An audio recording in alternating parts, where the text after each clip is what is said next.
Welcome to Secret Story. On a warm, quiet night, Lauren lay in bed listening, through her open bedroom window, to the deep of an unknown woman that was repeatedly brought near climax.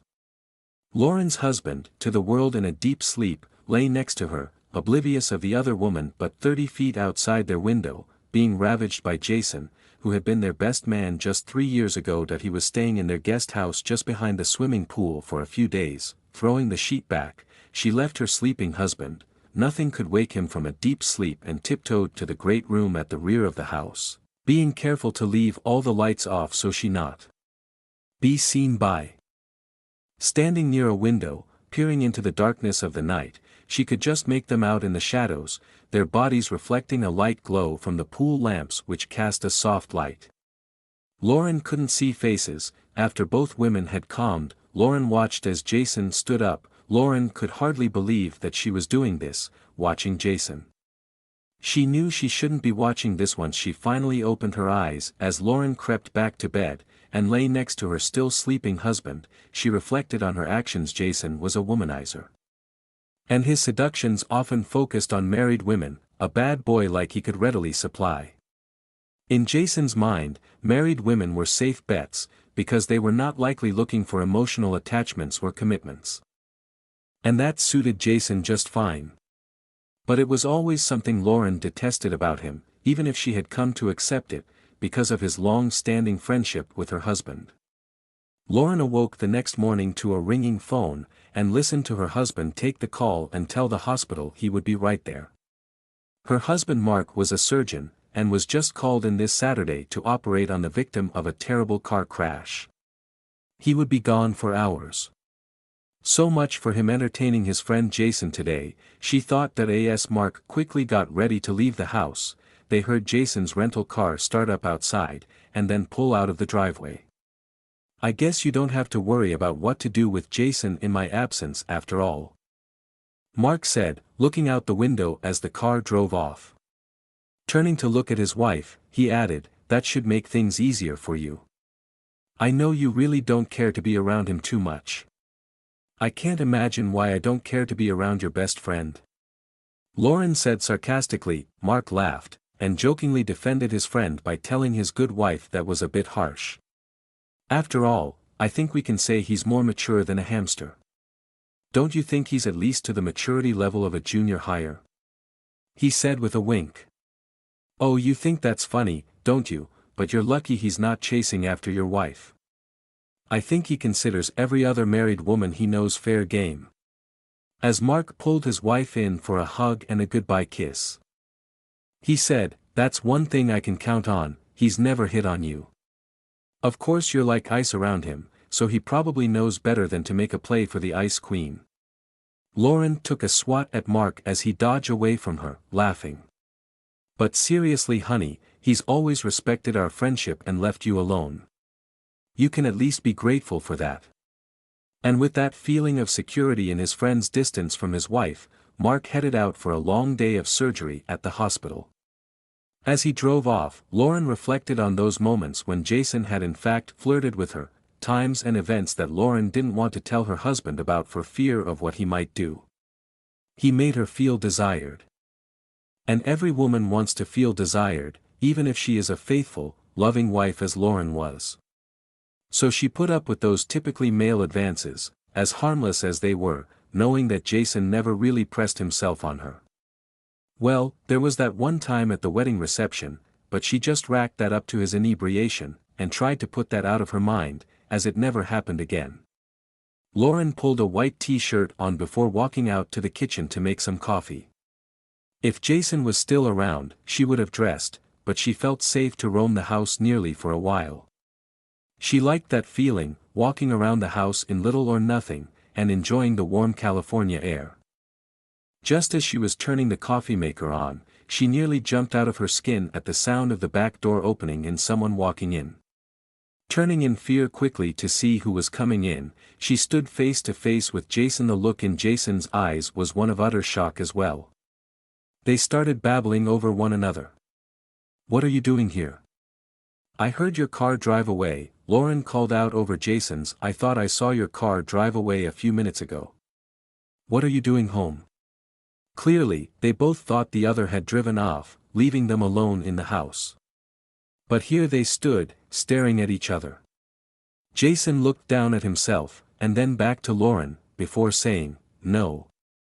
It's not just gay men that wear these. I find that most of the women he paused as he searched for the right phrasing. Spend time with, like me in something a little bit than baggy boxers." Here she was, a bad boy, wolf of a man that viewed women as nothing more than objects. And now he was leering at her. Not that he, and many others, hadn't done that before. But she had always been dressed and out in public. What was happening to her? Lauren's mind went blank. Lauren was a confident woman, and she never showed a hint of doubt or vulnerability anytime to anyone. And in the course of that conversation she discovered that Jason's evening guest had taken his rental car and driven home earlier, in order to not be seen or identified by Lauren or Mark. And Jason learned that Mark had been called in to perform emergency surgery, and would not be back for hours. "You know, it doesn't bother me," Jason commented, "but I'll understand if you're intimidated being alone with me without more clothes on, so it's okay if you go put something else on." Lauren. Perhaps it was meant as a kindness, but Lauren took it more as a condescension, so his words had the opposite effect on her. She dug her heels in. She didn't care what he said. Who knows, perhaps it was reverse psychology on his part, or maybe it was pure dumb luck, but whatever the case, Jason had the good fortune of Lauren telling him that it didn't bother her at all to be alone with him after all. Jason. "It's not much different than the little I wore at the pool party last night with all of our friends," she said with feigned confidence. Jason's deep chuckle used to irritate her. "Great," he said. "I enjoy you in your, but I love it with you dressed like this." She should have left it alone, for she knew why he said it, but the words escaped her mouth before she could pull them back. "You're crazy." Looking her deep in the eyes, and through some unexplainable power over her, a magnetic hold he used on other women, now experienced by Lauren for the first time, Jason held eye contact and she couldn't divert her eyes. Then he told her bluntly, exactly why she looked this morning. Lauren was flummoxed, and opened her mouth to speak, but nothing came out. She was embarrassed that he caught her in her excited state, but didn't know what to say. How could she deny the obvious? He continued, "I've wanted to see this for a very long time, Lauren." It was bold, direct, blunt and overtly. Lauren's mouth dropped open, but quickly recovering, she managed to eke out a few words, and said as nonchalantly as she could, "You know, Jason, feel free to put some clothes on." It was her chance to turn the tables on him. There was no embarrassment in his eyes, or his action though. "Oh, don't let this hard you. It's what always happens when I'm with a woman as beautiful as you," he said with ease, as if it was the most natural thing in the world. "You don't have to worry about me, Jason. It's not the first time I've been confronted by your uncontrollable," Lauren said, trying to make a joke of it. A wide, dirty grin spread across Jason's face. "Oh, you're thinking back to your wedding day, when I danced with you at the reception, aren't you?" Jason commented with a knowing look. "You remember that, do you?" Lauren teased. "And here I thought you were so drunk that you forgot all about it." Jason's response was swift and clear. "Hell no. I'll never forget that wedding reception." "I see you remember it well too." His eyebrows raised as he finished speaking. "It's hard for a bride to forget the best man at her wedding, my husband's best friend, Jason." "No, that's not something I'm likely to forget." Jason's eyes danced with excitement as he remembered it. "As I recall, you didn't pull away from me. Is that what you remember, Jason? Well, if it makes you feel good, go ahead and think of it that way. But let's be clear about this. I was just looking out for you and my husband that night. Nothing more." She thought it was just the abundance of alcohol at her wedding that dulled her senses and resolve, but she would never admit to him that he was right. Jason interrupted her thoughts. "Hey, I could have had you that night if I wanted to." Holding his hands up to stop her protests before they started, he quickly changed tack. But that's neither here nor there," he said, while waving his hands. "Just know that I had no seduction in mind for my best friend's new bride that evening. Unlike some other weddings I've attended." Had she pondered his emphasis on the word that evening, she might have stopped and fled, realizing that he had no such qualms about seducing her now. Instead, it was his reference to the seduction of other brides that grabbed her attention. That little tidbit of information succeeded in diverting Lauren's questioning. "What do you mean, unlike some other weddings? Have you tried to seduce the bride at other weddings?" Lauren was aghast, yet strangely aroused. What was wrong with her? "Do you really want to know, Lauren?" One look at her and he knew the answer. "All right, well, it's happened more than once. The last time was with someone you know, a friend of yours. I won't say who, as that wouldn't be very gentlemanly of me. And before you interrupt me and tell me that I'm not a gentleman, let me just say that even rogues like me have certain standards of discretion." Lauren's interest was more than piqued. "Jason, it's going to drive me nuts wondering who that is. And I'm going to be thinking the worst about all of my friends until you tell me. Come on. Give me some kind of clue," she pleaded. Jason simply laughed at her, and decided that it was great fun toying with her like this. He liked her pleading, and thought he had her just where he wanted her. And oh, how he wanted her.